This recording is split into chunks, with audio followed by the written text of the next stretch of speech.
欢迎来到新兴消息频道，请订阅频道，所以大家不要错过当天最热门的新闻。我们今天的时事通讯包括以下内容：白鹿手写文翻车，后续来了。错别字太多被嘲文盲，粉丝力挺他努力救航。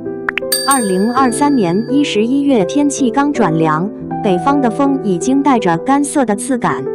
那天晚上，我正窝在沙发上刷手机朋友圈，突然被一张照片刷屏，白鹿手写的那篇8周年纪念文，字是蓝黑墨水写的，纸是那种学生用的横线稿纸，边角还有点卷。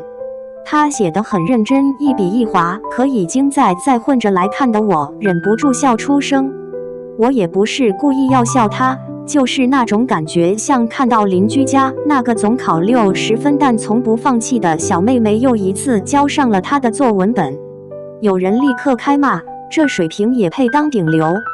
可也有人回，你行你写啊，人家至少敢动笔。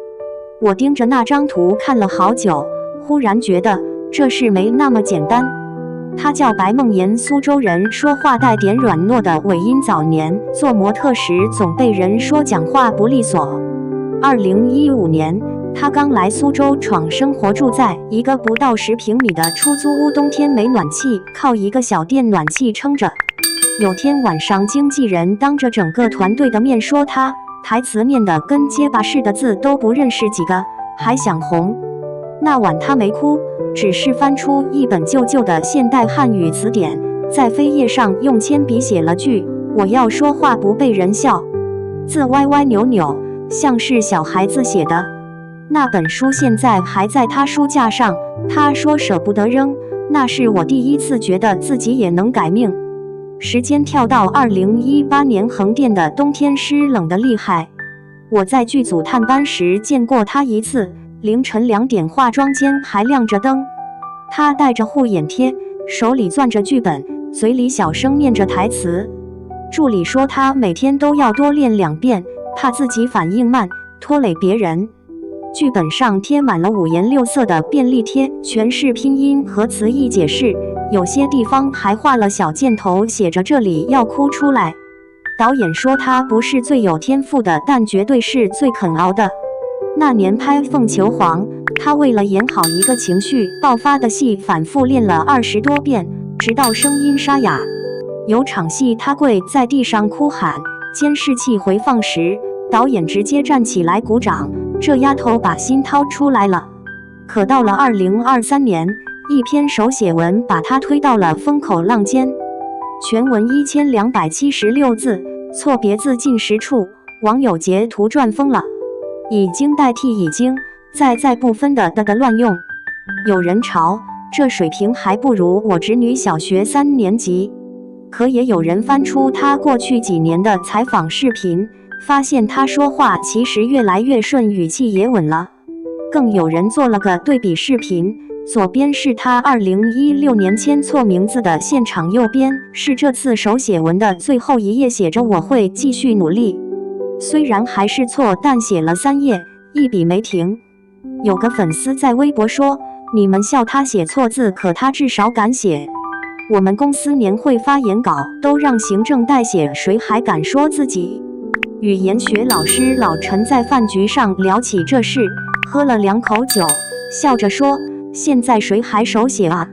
我儿子上初中，作文都用语音输入，说完了自动转文字。他顿了顿，提笔忘字是常态，错别字不代表没文化，只是我们太久没写了。这话让我想起我爸退休前是中学语文老师，现在写个便条都要查手机。他说以前批作业红笔一圈一圈打叉，现在我自己写个短信都怕出错。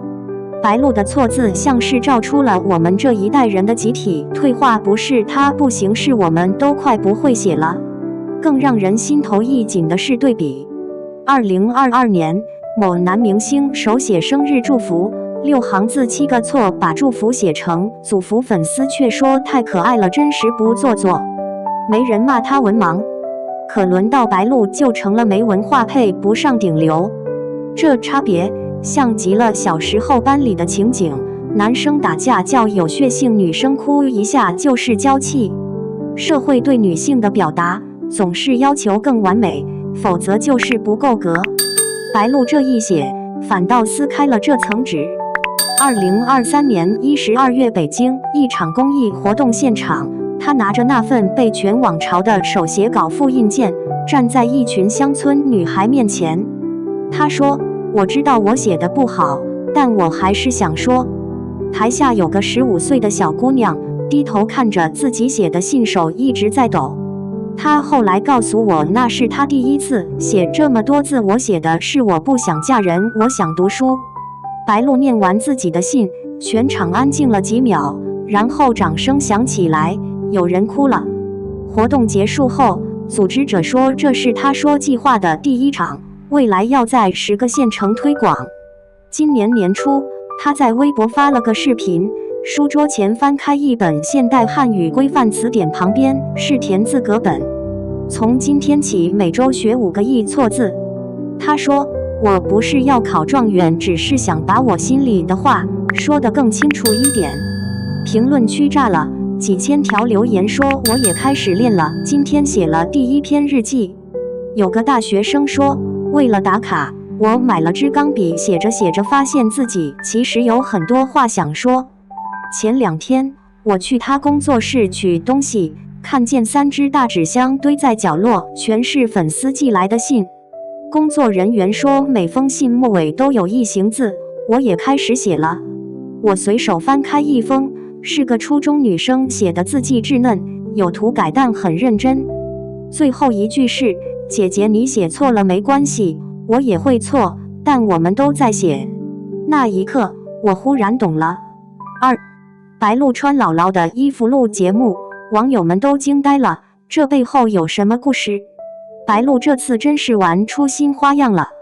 谁能想到平时在综艺里疯疯癫癫的人间哈士奇，突然摇身一变成了民国大家闺秀？这画风转得比川剧变脸还快，粉丝们差点没认出来。事情是这样的，最近奔跑吧去常州录制，白鹿直接穿着姥姥背的民国学生装就来了，淡蓝色立领上衣配深色长裙，2条麻花辫一扎，活脱脱就是从老照片里走出来的江南闺秀。造型团队这次是真用心，连发饰都用了常州非遗的绒花工艺，腰间的刺绣还暗藏江南园林元素，这细节简直绝了。不过嘛，咱们白鹿的淑女人设果然没撑过3秒。刚录节目，路过一家大肠面馆，这姐们直接甩开摄像大哥就往里冲，一边跑还一边喊这顿我请，把跑男团其他成员都看傻了。弹幕瞬间炸锅，满屏都是常州文旅大使上线了白鹿，装不过3秒，这很白梦妍。要说最绝的还是节目组特意把她的名牌换成了本名白梦妍，在家乡父老面前，她完全放下了明星架子，活脱脱就是个回家撒欢的常州姑娘。网友们的反应也是笑死人。有人调侃说白鹿穿这身衣服像极了偷穿姥姥衣服的熊孩子，还有人说建议把这段剪进常州旅游宣传片。最绝的是有粉丝发现他介绍家乡美食时说的常州话比普通话还溜，看来是真本土 girl 没错了。不过要说最让人意外的，还是他带着跑男团去打卡的那些小店，据说都是他从小吃到大的，连老板都认识他。这波操作直接把家乡宝人设立住了。其实仔细看这期节目就会发现，白鹿在老家录节目整个人状态都不一样。平时在综艺里疯起来没边的人，这次居然会安安静静的给大家介绍常州大麻糕的做法，说到激动处还会手舞足蹈，活像个美食博主。有眼尖的网友发现，他穿的那身衣服在跑动时裙摆特别飘逸，配上常州的老街景，莫名有种穿越感。不过最搞笑的还是他试图用常州话跟路人搭讪，结果一着急把方言说成了散装普通话，自己先笑场了。要说这期节目最大的亮点，绝对是白鹿的反差萌。上一秒还是温婉可人的民国学生，下一秒就能为了一碗面狂奔3条街。粉丝们都说这是史上最分裂的造型，但意外的很适合她。有专业博主分析说，这套造型把她的肩颈线条衬得特别好看，水蓝色也很配她的肤色。不过更多人关心的是，她到底请跑男团吃了多少碗大肠面？据说录完节目后，郑恺还特意发微博说被安利了常州美食，这波家乡宣传可以说是相当到位了。现在最大的悬念是，白鹿下次回老家还会整什么新活？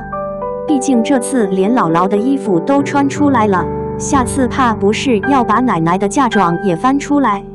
粉丝们已经开始脑补她穿旗袍跳女团舞的画面了。不过说真的，看她在节目里用常州话跟街坊邻居唠嗑的样子，倒是让人想起自己回老家时的状态。这种真实感在明星身上还真不多见。你们觉得白鹿这身复古造型怎么样？要是让她来当常州旅游形象大使，这波操作能打几分？评论区等你们来 battle。顺便问一句，有人知道那家让她狂奔的大肠面馆在哪吗？看完节目我都馋了。